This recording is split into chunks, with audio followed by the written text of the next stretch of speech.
bienvenue dans ce nouveau format de course épique, l'instant coaching, un épisode court qui sera diffusé 2 fois par mois et qui a vocation à vous donner la parole en répondant en quelques minutes à toutes les questions coaching que vous vous posez.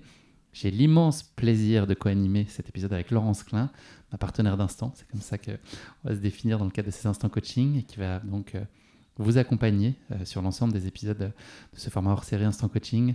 Comment ça va, coach Laurence ? Très bien, très bien. C'est toujours un plaisir de partager un moment avec toi, Guillaume, tu le sais bien. Tu me reçois chez toi. En plus, aujourd'hui, j'ai ce plaisir-là.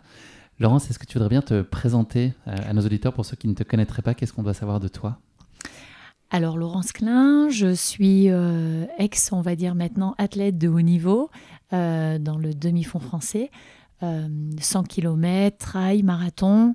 Alors 100 km, 7h26 sur le 100 km, en ayant eu un passage à un moment donné le record de France, mais également championne d'Europe et championne du monde sur le marathon 2h37 où j'ai pu faire les championnats du monde d'athlétisme en 2009 à Berlin, une vraie joie, j'avoue. Championne de France au passage. Championne de France au passage. Et au niveau du trail, eh bien, également les championnats du monde de trail où on a gagné par équipe, donc championne du monde de trail par équipe et 6e individuelle au Comrade en 2011. Voilà, et également quelques traversées de désert, on va dire, avec le Marathon des Sables, avec 3 victoires au Marathon des Sables, et je suis encore piquée désert, donc j'avoue que j'y retourne encore la semaine prochaine, on va dire. Dans quelques jours, effectivement. Dans quelques jours.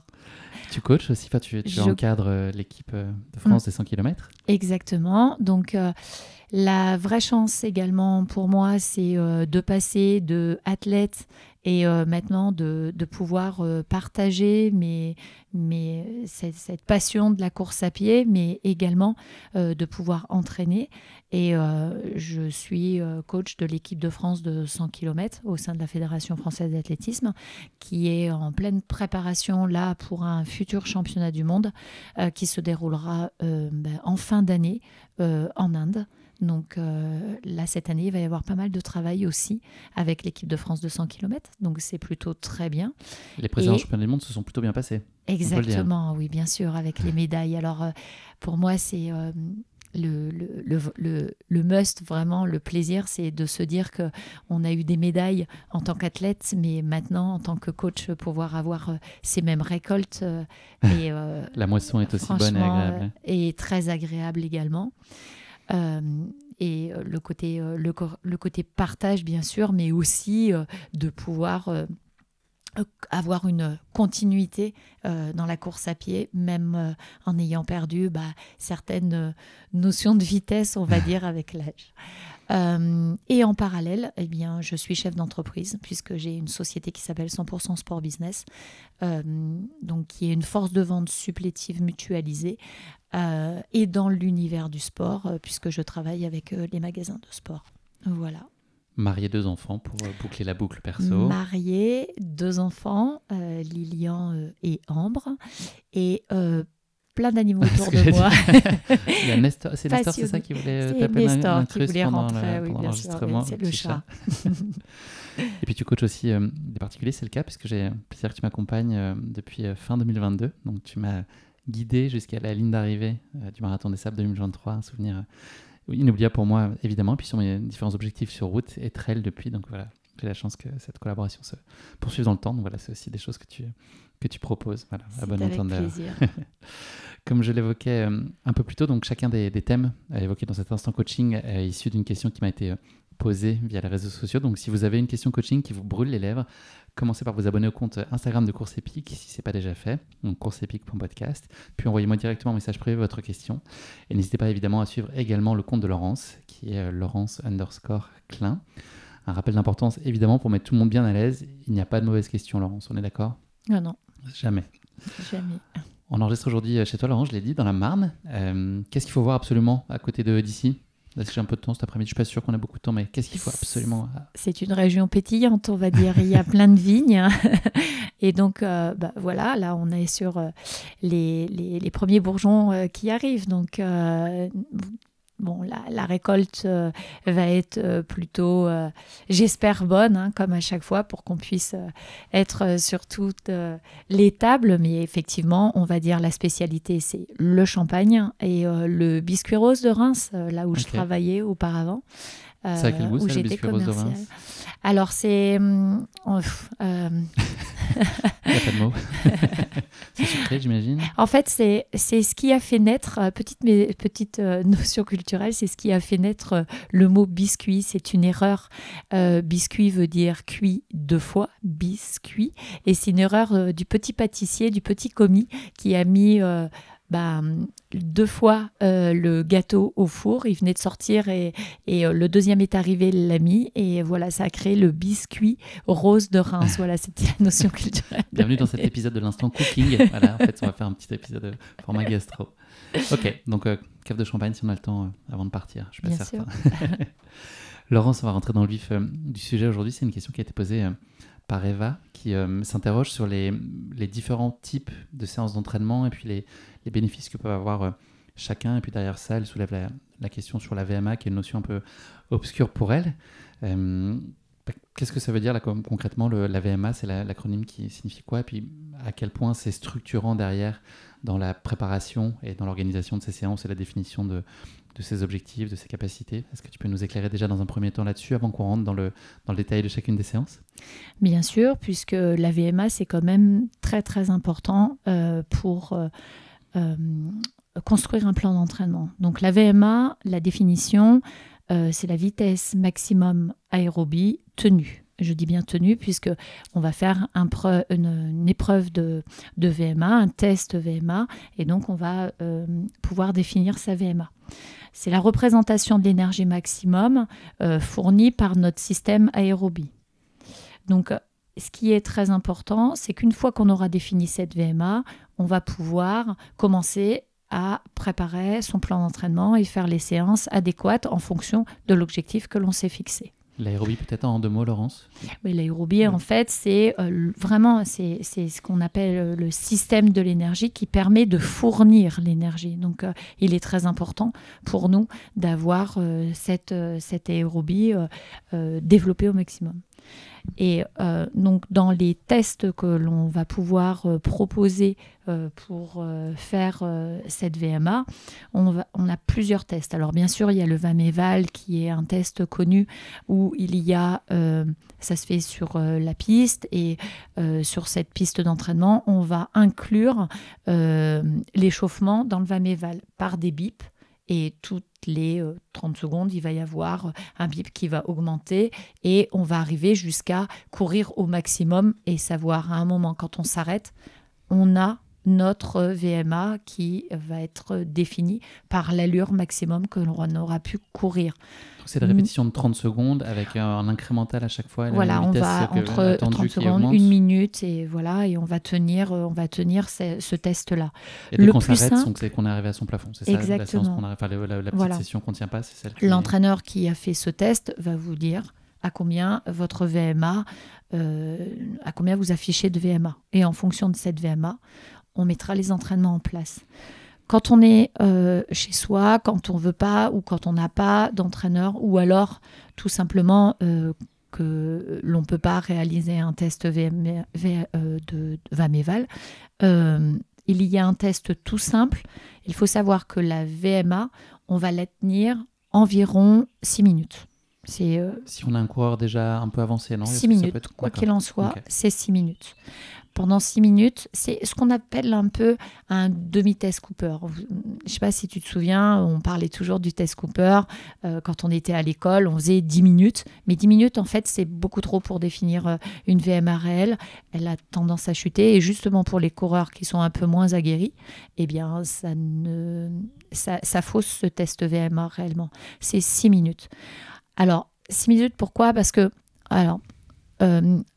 on va donner l'exemple d'un athlète qui a une VMA de 20 km/h. Voilà. Cette VMA, 6 minutes, il va tenir donc 2000 mètres, d'accord, 3 minutes par kilomètre, c'est-à-dire 20 à l'heure, il va tenir 6 minutes, d'accord? Et ça va déterminer sa VMA à 20 km/h. En gros, on applique 1 x 10 sur 6 minutes. Si je cours 1,5 km, ça fait 15 km/h. En fait, voilà, on a le kilomètre-heure. Et donc, en fait, pour les coureurs qui vont être un peu moins aguerris, j'aurais tendance à dire faites un 1500, un 1500 mètres. Alors après, faut plutôt courir sur soit le long, je vais dire, d'un chemin de halage, par exemple, ou alors l'idéal, c'est de trouver une piste d'athlétisme et faire un 1500 mètres. J'entraîne plusieurs athlètes de différents niveaux. Donc, je vais faire des tests VMA pour un peu savoir en début de saison où on se situe, pour ne pas faire d'erreur dans la préparation du plan d'entraînement, ne pas aller travailler trop fort sur une VMA courte ou une VMA longue. Voilà, c'est très important de définir cette VMA. C'est ce qui cadre vraiment derrière, tout découle de cette VMA. Exactement. Et cette VMA va constituer donc le plan d'entraînement, mais suivant le lexique, on va dire, qu'on va déterminer après. Donc là, sur la VMA, on aura sûrement l'occasion de revenir plus en détail dans un prochain instant coaching. Là, l'idée, c'est effectivement de rentrer plus en détail dans le champ des possibles sur les différentes séances d'entraînement, donc ce que tu appelais le lexique. Est-ce que tu peux effectivement illustrer chacune de ces séances, nous expliquer justement, peut-être faire le lien très concret avec la VMA et comment appliquer ça et déterminer l'intensité de ces séances, et puis quels bénéfices en gros pour chacune d'elles, qu'est-ce qu'elle va apporter dans sa préparation pour chacune. Exactement. Donc alors, si on parle à partir du moment où on a fait ce test de VMA, on va pouvoir déterminer complètement le champ d'action sur l'entraînement, à savoir le footing d'échauffement avant une séance. On est capable de se dire que le footing d'échauffement comme le footing de récupération, alors le footing d'échauffement, on va être à 60-70% de la VMA que l'on a déterminée. Donc si on prend l'exemple d'un coureur qui débute, ça peut être quoi une VMA? 12-13 km/h, c'est possible par exemple? Non, je pense qu'on peut être sur des VMA de 15 assez rapidement quand même. Donc là, 60-70%, c'est ça? Tu dis c'est quel type d'allure?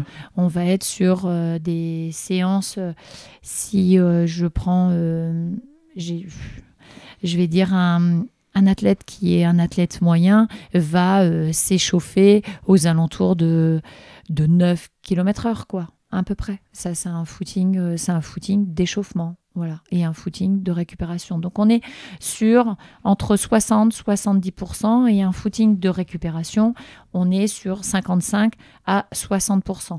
Je mets ces notions de footing, échauffement et récupération sur le même niveau, parce que c'est le plus bas, en fait. C'est vraiment, on est là pour préparer le corps à subir un entraînement un peu plus intensif, d'accord? Donc, il ne faut jamais partir très vite. Il faut vraiment partir tranquille pour préparer son corps à l'effort. Ok? Donc ça, c'est quoi? C'est 20 minutes, 20-30 minutes idéalement? Ouais, je conseille entre 25 et 30 minutes avant l'effort intensif quand même. Bien s'échauffer. Et de la même façon qu'il faut redescendre aussi. Et de la même façon un peu plus que court, peut-être. La récupération, après chaque séance, les athlètes que j'entraîne, je leur mets toujours un retour au calme, une dizaine de minutes. 10 minutes, 15 minutes de retour au calme. Ensuite, il y a quand même le footing, mais qui n'est pas un footing ni d'échauffement, ni de récupération, mais un footing d'endurance fondamentale. Tu connais les plans d'entraînement que je te fais. Tu vois parfois arriver un footing d'1h15, tranquille. J'aime parfois, je te mets allure libre. Voilà, c'est se dire, bon voilà, je ne te mets pas de séance de notion de VMA, mais tu sais pertinemment que tu dois être en allure, on va dire, entre 140 pulses, si on prend une notion de pulsation. Le footing auparavant d'échauffement, on est à 130 à peu près. Le footing allure libre, vraiment le footing qui va peut-être durer jusqu'à 1h30 à peu près, on est sur un footing qui va être à 140 à 150 pulses. Là, le critère, si on n'a pas de montre à portée de main, c'est quoi l'appréciation? On a le souffle, c'est dans ce genre de séance qu'on peut parler. On est à l'aise, on est capable de tenir une conversation, de regarder autour de soi, d'apprécier le paysage, on va dire. C'est le footing plaisir. D'accord. Ensuite, on a ce qu'on va appeler l'allure spécifique. Donc l'allure spécifique, là, on a déterminé un objectif, un marathon, un semi. Et sur cette allure spécifique, là, on va être plutôt sur... une fois qu'on a déterminé tout ça en fonction de sa VMA, on répète encore, mais en fonction de l'objectif, on va se dire, voilà, je veux courir un marathon, admettons, à 15 à l'heure, ce qui fait un marathon à mes souvenirs de 48. Voilà, 15 à l'heure, eh bien, c'est 4 minutes au kilo. Donc 4 minutes par kilomètre, on va se mettre cette allure spécifique à 4 minutes par kilomètre. Et donc là, on va être à 80-90% de sa VMA sur ces allures-là. C'est une allure spécifique qui est en fait une allure qui peut ressembler aussi à une allure d'endurance aérobie, quoi. Ça marche aussi pour 5,30 ou 6 minutes du kilomètre aussi pour nos auditeurs qui vont peut-être pas démarrer en 2,48. Bien sûr, bien sûr. Donc ensuite, on a l'endurance aérobie, la résistance douce, qu'on va dire. Parfois, on peut l'appeler aussi le seuil. Donc c'est un petit peu la référence quand on fait du marathon. On a tendance à dire que le seuil, c'est un peu l'allure de son semi-marathon. D'accord ? C'est l'allure qu'on va mettre sur, qui va être entre 80 et 90 aussi. Donc soutenu. Soutenu. Là, exactement. Ça commence à chatouiller un peu. Exactement. Donc là, on est sur vraiment des séances qui vont être... qui peuvent aller de 1 heure à 1 heure et demie. Donc un peu plus courte peut-être quand même, comme un peu plus intense. Voilà, on va être quand on fait du seuil, on peut être on va être sur quelque chose de plus court que le footing, mais en même temps, on est on n'est pas sur de l'allure spécifique, on est tout petit peu plus rapide que l'allure spécifique. J'ai l'impression, dans le programme que j'ai, Laurence, que là, sur ces séances-là, il n'y a pas forcément justement la période d'échauffement, que assez vite ça démarre. J'ai le souvenir d'une séance la semaine dernière où je partais tout de suite à 5 minutes du kilomètre, qui est élevé quand même pour moi, sans avoir cette étape d'échauffement. J'imagine que c'est une séance de seuil. Est-ce que ça veut dire que l'échauffement ne se fait pas de la même façon l'échauffement, ouais, l'échauffement, on a le footing qui va être le footing de plus bas, de 30 minutes. Et si tu as la sensation d'être tout de suite au seuil, ça veut dire que ton footing, il a été trop rapide. Et donc là, il va falloir revoir le footing et se dire, attends, peut-être que j'ai peut-être été un peu trop vite. Et là, ça va pas, j'ai pas travaillé, je suis déjà dans cette séance de seuil, ça ne va pas. Donc il faut savoir reprendre un footing plus léger. Et parfois, effectivement, tu as raison, quand j'entraîne des personnes qui débutent, on va dire, ont tendance à mélanger l'ensemble parce que on a tendance à vouloir un petit peu précipiter les étapes et se dire mais non, je ne vais pas m'échauffer aussi lent. Mais en fait, si, il faut s'échauffer lentement pour vraiment avoir une progression dans l'entraînement. C'est toujours effectivement un peu le piège de croire qu'il faut aller vite pour que ce soit bénéfique. Non.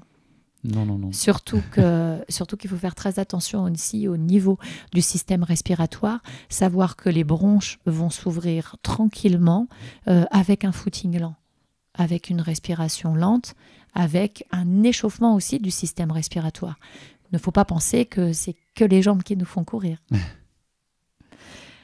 Donc ensuite, on a cette même VMA, donc on a de la VMA dite VMA dure, la résistance dure, c'est la VMA longue. Donc cette VMA longue, elle va être entre 1h30 et 6 minutes max. 1 minute 30, pardon, et 6 minutes maximum. Avec des répétitions, c'est ça ? Avec des répétitions. C'est des exercices à répétition, c'est ce qu'on appelle le fractionné. Quand on parle de fractionné, on parle soit de VMA longue, soit de VMA courte. La VMA longue, 1 minute 30 à 6 minutes. La VMA courte, 20 secondes à 1 minute 30. Donc sur piste, si on retraduit, on est 1 minute 30 à 6 minutes, on va dire qu'on fait à partir du 400 mètres, d'accord? À part tout ce qui est entre 400 mètres et 1500 mètres, on va dire, à peu près, pour les meilleurs 2000, mais ça ne va pas plus loin, on est sur une VMA longue, d'accord? Là, on est entre 90 et 95% de sa VMA. Donc vraiment, là, on est dans de la résistance dure. Ça, je suis colère, moi, Laurence, quand je vois ça dans mon planning, tu vois, le dimanche soir que tu m'as préparé pour la semaine, la VMA longue, pour moi, c'est la plus compliquée. C'est quoi la séance pour toi, là, qui est la plus complexe à appréhender, à titre perso? Pour moi, j'aimais bien le seuil. J'aime beaucoup ces séances de seuil. Effectivement, la VMA longue, c'est un petit peu particulier. La VMA courte, c'est ludique, on va dire, parce que je vais te donner des séances de 30-30, des séances de 1 minute. Ça va bien, ça passe bien, et voilà, ou alors des 200 mètres ou des 300 mètres. C'est vrai que quand on aime, bien souvent, on n'aime pas trop cette VMA longue qui fait des répétitions de 1000 mètres. Hein, on est dans de la VMA longue. Ça peut aller jusqu'à combien de répétitions? C'est quoi l'amplitude qu'on peut imaginer?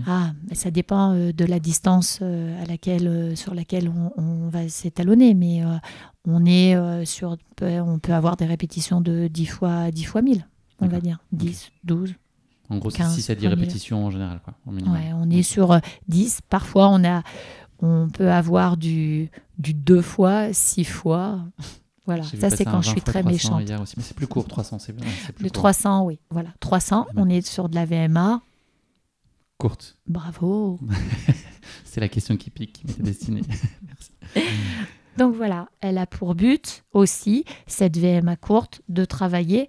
Attention, la VMA courte, on est 95 à 105% de la VMA. Comment on va au-dessus de 100%? Et voilà. On peut le tenir très peu de temps. On va le tenir très peu de temps, en fait, au-dessus de ce 100% de VMA. Et c'est pour ça qu'on est sur une VMA courte de 1 minute 30. Comment est-ce qu'on doit finir une séance comme ça? Est-ce qu'on doit être sur le point de vomir, d'être mal? Est-ce que c'est logique d'en arriver là? Est-ce que ça veut dire que la séance on l'a poussée comme il fallait? Ou est-ce qu'on n'a pas un naturel à chercher un peu d'aisance quand même, à avoir un peu de retenue, pas se mettre dans le mal à ce point-là? Elle est très importante, ta question, et digne d'un très bon athlète.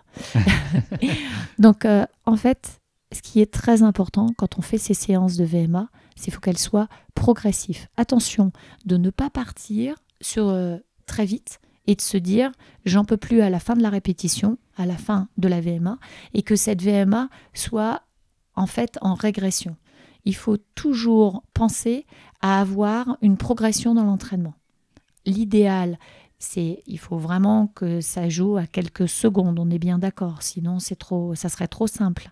Mais il ne faut pas que cette séance partir sur des 1000, je vais dire, pour donner exemple, des 1000 mètres, allez, on va dire, on est toujours à 4 minutes au kilomètre. Si on fait des 1000 à 4 minutes au kilomètre, c'est pas bien de terminer ces 1000 à 4-10. On ne peut pas avoir 10 secondes de différence.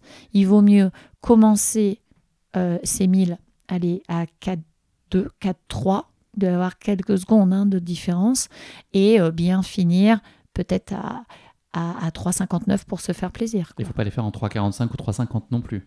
Non. À l'inverse. Non, et à l'inverse non plus, ne pas partir sur de la vitesse. Même si on a les capacités à ce moment-là. Et même si on a les capacités, non. Parce que derrière, il y a une construction de plan, et ce plan est construit de façon à ce qu'il y ait une fatigue et un volume qui va dépendre aussi des autres séances qui vont être mises derrière. Rien n'est positionné par hasard. Non. En tout cas, pas avec toi. Ok, et pour ensuite, la VMA courte. Pour la VMA courte. Et la suite logique de cette VMA courte est travailler entre 105 et 110% de la VMA. Là, on est sur un exercice de 10 secondes à 20 secondes. Et là, c'est le sprint. Donc, on peut avoir ces séances de sprint pour des coureurs de piste, par exemple, qui vont travailler les fins de course. On travaille un petit peu moins la fin de course. La fin de course, on va la travailler plus sur la résistance pour une personne qui va faire du long, du très long, de l'ultra, voire du demi-fond. Mais le sprint, bien sûr, pour un coureur de 800, va venir travailler ce sprint régulièrement. Est-ce qu'il y a d'autres séances importantes dans ce lexique? Alors, on a fait pratiquement le tour des séances que l'on pratique sur piste. Ensuite, il y a d'autres séances que l'on peut retrouver plus en nature, telles que le fartlek, telles que les séances de côte. Mais là, on aura toujours cette notion de VMA longue ou de VMA courte. Donc, on a fait le tour du lexique.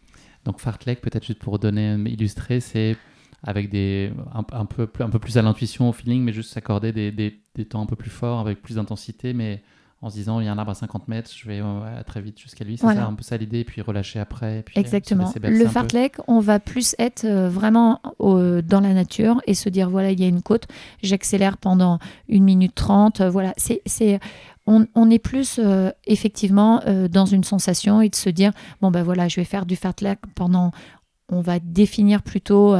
se dire je vais en faire pendant 25 minutes et pendant 25 minutes on va faire que d'accélérer, décélérer et au final travailler sur le naturel plus dans les bois, je vais dire, et se faire plaisir sur une séance de fartlek.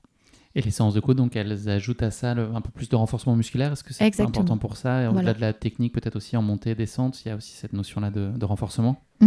Ça fait partie aussi des choses que l'on devra aborder. C'est à quoi servent les côtes, pourquoi, et ce renforcement musculaire qui peut être travaillé à travers les côtes, mais également cette notion de descente pour casser une certaine fibre musculaire pour reconstruire plus fort derrière. Mais ça, on a encore plein de choses à se dire. J'ai une dernière question pour cet épisode, parce qu'effectivement, on aura l'occasion de développer un peu plus encore à l'avenir. Est-ce que ça, c'est des séances on doit appliquer indifféremment, qu'on soit pratiquant de course sur route ou de course sur trail? C'est fondamentaux, là, ces grosses typologies de séances. C'est ce que tu viens de dire. En fait, on peut les spécifier parfois quand on va sur du trail dans des terrains qui sont un peu différents, mais fondamentalement, le socle et les différentes typologies d'entraînement sont applicables à tous les coureurs, c'est ça? Et souhaitable. Oui, il y a une phrase implacable là-dessus, c'est que peu importe son allure, on court toujours à un pourcentage de sa VMA. Laurence, question classique avec laquelle on va clôturer ces épisodes de l'Instant Coaching. Merci en tout cas pour ce panorama. On rentrera dans le détail à l'avenir. 3 points clés à retenir de cet épisode. Qu'est-ce que nos auditeurs doivent absolument avoir en tête sur ce qu'ils viennent d'entendre, ce qu'ils ont gardé comme conseil précieux pour leur pratique?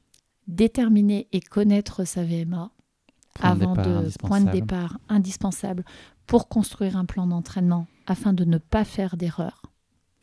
Et également, ne pas mettre 2 séances de VMA identiques l'une derrière l'autre. D'accord ? On va travailler, si on travaille de la VMA courte, on va travailler, toujours essayer d'intercaler un footing de récupération entre les séances qui vont être dites intensifs. Ça aussi, c'est très important. Ou alors, c'est quand on fait carrément des blocs, mais ça, c'est encore autre chose. Et on n'en fait pas tout le temps. On va travailler, par exemple, vendredi, samedi, dimanche, et on va travailler sur un bloc qui va être assez intensif parce qu'il y a un objectif qui arrive, on va dire, à 2-3 semaines, quoi. Et là, on va avoir une grosse semaine et charger sa semaine. On a tendance à faire des blocs d'entraînement.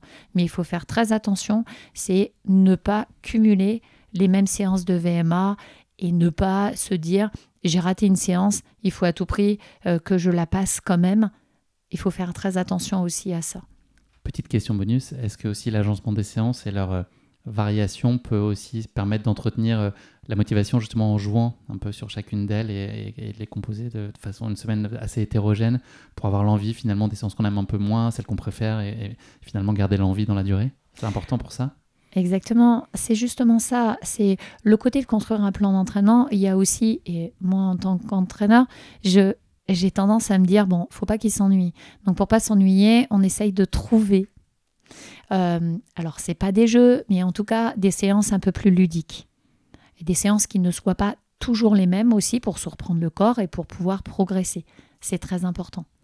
Donc jouer avec le terrain pour des séances de fractionnés dites nature, ou alors de donner de la diversité dans l'entraînement.